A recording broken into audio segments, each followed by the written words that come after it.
আলাইকুম দর্শক, গোল আলুর চাষ হাতিয়ার মানুষের জন্য অনেকের জন্য স্বপ্নের ব্যাপার। আমরা আজকে আপনাদেরকে একজন আলু চাষির সাথে পরিচয় করিয়ে দিব এবং তিনি এখন আলু রোপণ করতেছেন। সেটা কি দেখতে পাচ্ছেন, এই জমিটি পুরোটা প্রস্তুত করা হয়েছে শুধুমাত্র আলু রোপণ করার জন্য। গোল আলু, যেটাকে আমরা বলা হয় গোল আলু, এই সিজন আসলে যেগুলোর দাম একেবারে অনেকটা উচ্চতায় উঠে যায়। 20 টাকার আলু হয়ে যায় 80 টাকা 90 টাকা, বর্তমানেও চলছে কিন্তু 80 টাকা করে আলুর কেজি দর।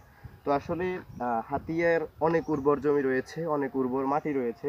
আমরা যদি আসলে সচেতন হই বা আমরা যদি একটু উদ্যোগ নিই, তাহলে আমাদের হাতিয়াতে কিন্তু আলু চাষ করে কিন্তু ব্যাপক ফল ফলানো সম্ভব। আমরা দেখতে পাচ্ছি এখানে একজন ব্যক্তি আলু পুরোটা জমি কিন্তু আমাদের শাহাবুদ্দিন ভাই সম্ভবত করতেছেন, সাথে আছেন আমাদের দেলোয়ার ভাই, তিনিও কিন্তু সহযোগিতা করছেন। তো দেখছেন এই যে গোলালুর বীজগুলো, আমি যদি আপনাদেরকে দেখাই, একেবারে ছোট ছোট আলু। এক সময় ছিল বড় বড় আলুগুলোকে কেটে তারপরে রোপণ করা হতো, আর এখন এই যে ছোট ছোট আলু, এগুলো নাকি ঔষধ দোকানে পাওয়া যায়। আমি কিছুক্ষণ আগে তার সাথে কথা বলছিলাম, তিনি বলছে এই আলুগুলো তারা রোপণ করতেছে। তো এই আলু রোপণ করার মাধ্যমে কিন্তু ফলন অনেক ভালো হয়। এই যে অলরেডি রোপণ করে ফেলছে, এখন আমি এই যে দেলোয়ার ভাই এখন আলু রোপণ করতেছে। দেলোয়ার ভাই, এই আলু চাষাবাদকে আপনি কিভাবে দেখছেন? আলু উৎপন্ন মনে করেন আঙুর তোর পয়সা টাকা নাই, যদি সরকার কিছু সরকার যদি আঙুর সদস্য করে, আমরা উৎপন্ন করতে পারি। আঙুর দেশের জন্য উগার হইব, দেশের জন্য খাদ্য উৎপাদন হইব। অর্থাৎ হাতিয়াতে কি আলু ফলাবার মতো মাটিগুলো মাটি বালা ফসল পরিবার বালা, এবং কত হইলে আমরা ওই করে না মানে আলসি নো, মানে পয়সার জন্য খরচ বেশি। ও আচ্ছা, আলুর দাম অনেক বেশি।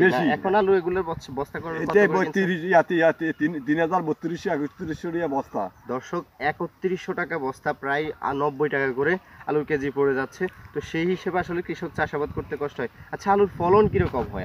আলু কি কোয়া জনে 1 কার 10-12 মন আলু, 1 কোয়া জনে 10-12 মন। আপনি কতগুলো আলু লাগাতে হয়? এই কোয়া জনে মনে করেন আপনার এক বস্তা লাগে না। 1 কোয়াতে 1 বস্তা লাগে না, ধরেন 30 কেজি লাগে। 30 কেজি লাগে, ফলন পায় 12 মন। 10-12 মন হয়। তো মাশাআল্লাহ, কত ভালো একটা উৎপাদনশীল এবং কত লাভজনক অনেকটা। একবারই তো সব চালান দিয়ে ফেলতে হয়। একবার সার ওষুধ যা দেন না একবার, এরপরে শুধু আপনি নিয়ে ফলটা নিয়ে খালি দইয়া তুলে নিয়ে খাবেন। তাহলে দর্শক বুঝতে পারতেছেন, আলু চাষ হাতিয়াতে একটা সম্ভাবনাময়ী চাষাবাদ বলা যায়। আপনারা সবাই, দেলোয়ার ভাই, যারা এখন ভিডিওটা দেখছে, আপনি তাদের উদ্দেশ্যে কি বলবেন? আলু চাষ করতে বলবেন কি সবাইকে? হ্যাঁ বলুন আলু চাষ করতে দরকার। আলু চাষ করুন, খালি আলু ন, মনে করো মরিচ, শ্যামজ, রোন, এই সরকার যদি আঙুর লাগা যদি সদস্য করে, আমরা করবার বাধ্য আছি। অর্থাৎ সরকার যদি যথার্থ সুবিধা দেয়, সরকার যদিও সুবিধা দেয়, কিন্তু ইউনিয়ন অফিসে যারা একটু হেলদি মানুষ আছে, যারা একটু মোটা মানুষ আছে, তারা জোর করে নিয়ে যায়। যারা প্রকৃত পক্ষে এগুলো পাওয়ার যোগ্য, যারা কাজ করে, তারা অনেকেই পায় না। এটার অভিযোগ আমার কাছে আগে থেকে আছে। তো দর্শক, আপনারা যে যেখান থেকে দেখছেন, হাতিয়ার মানুষ, বিশেষ করে হাতিয়ার মাটি অনেক উর্বর, যারাই আলু চাষ করছে সবাই লাভবান হয়েছে। ক্ষতি আমার মনে হয় সেই হিসেবে আপনারা সবাই আলু চাষের দিকে মনোযোগ দিবেন।